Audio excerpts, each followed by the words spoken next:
বলল, শঙ্খচূড়, তোমার এই প্রশ্ন যদি উত্তর তুমি চাও, তাহলে তোমার রাজ্য ত্যাগ করতে হবে, লোকজন ত্যাগ করতে হবে, তোমার ভিখারির বেশে যেতে হবে। তখন রাজা বলল, আমি সব শর্তে রাজি, যদি প্রশ্ন উত্তর পাই। এই কথা শুনে বেরিয়ে পড়ল রাজা, ত্যাগ করলো রাজ্য, সব পোশাক ত্যাগ করলো।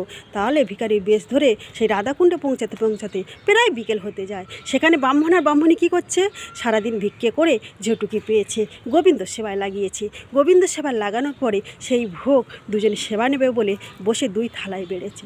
এমন সময় রাজা গিয়ে বলে ব্রাহ্মণের কাছে, তোমার কাছে কিছু প্রশ্ন আছে। তখন ব্রাহ্মণ বলে, তুমি পরে প্রশ্নের উত্তর আমি দেব, তুমি এখন সেবা গ্রহণ করো। তালপাতার কুণ্ড ঘরের মধ্যে ঝগড়া করলে বাইরে কিন্তু রাজা সব শুনতে পাচ্ছিল।